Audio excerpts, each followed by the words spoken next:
I thank the gentleman. We now go to the gentleman from South Carolina, Mr. Gowdy. Thank you, Mr. Chairman. Commissioner, you're an attorney. Can you explain for our fellow citizens what the phrase spoliation of evidence means?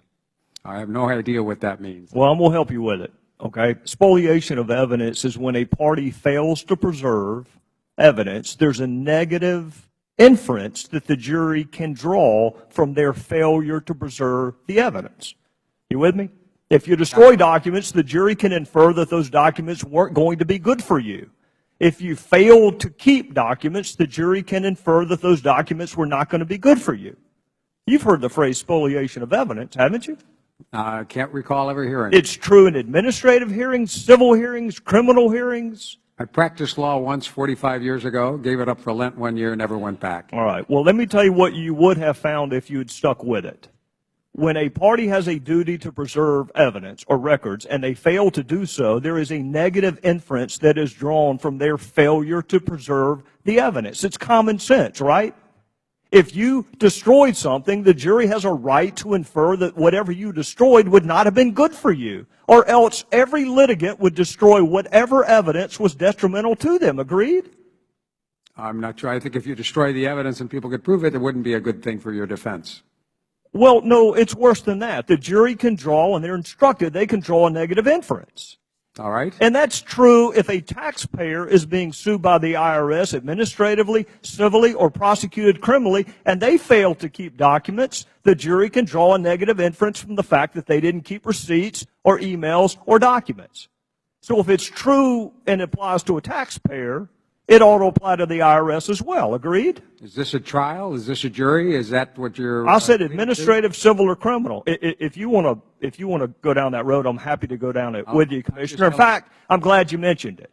You have already said multiple times today that there was no evidence that you found of any criminal wrongdoing. I want you to tell me what criminal statutes you've evaluated. I have not looked at any. Well, then how can you possibly tell our fellow citizens that there's no criminal wrongdoing if you don't even know what statutes to look at? Because I've seen no evidence that anyone consciously... Well, how would you know what elements of the crime existed? You don't even know what statutes are at play. I'm going to ask you again.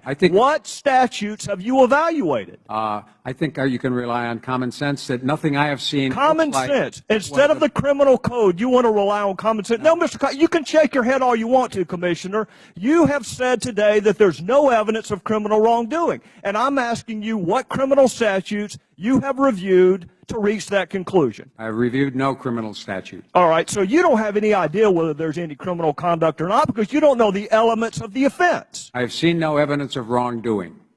Oh, well, that's very different than no evidence of criminal misconduct, Commissioner. Well, it seems to me if you haven't done wrongdoing, it'd be pretty hard to argue that you've had some criminal violation if you did. Well, what did Lois Lerner mean when she said perhaps the FEC will save the day? I have no idea. What did she say? What did she mean when she said we need a project, but we need to be careful that it doesn't appear to be per se political? You don't think that's a potential violation of 18242?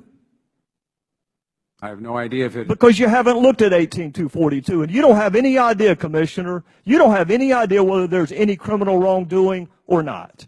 With regard to the production of the evidence, the production of Lois Lerner emails, I have seen no evidence of wrongdoing. What else? If there were, that would be a separate criminal offense. What else went on with Lois Lerner? I said in the past. So what you're saying is you don't have any idea whether she engaged in criminal wrongdoing. You're just saying that you did not engage in any with respect to the emails. I haven't seen any wrongdoing with regard to the production of Lois Lerner emails. But you are not saying there was no criminal wrongdoing with respect to the targeting of conservative groups. I want to be very clear. You're not saying that. I've made no judgments. So you disagree with the president when he says there's not a smidgen of corruption. There are people who have been making judgments both sides about whether there were... And you know what? I'm not one of those. I'm just simply saying we will never know because you didn't keep the evidence. The evidence was spoliated.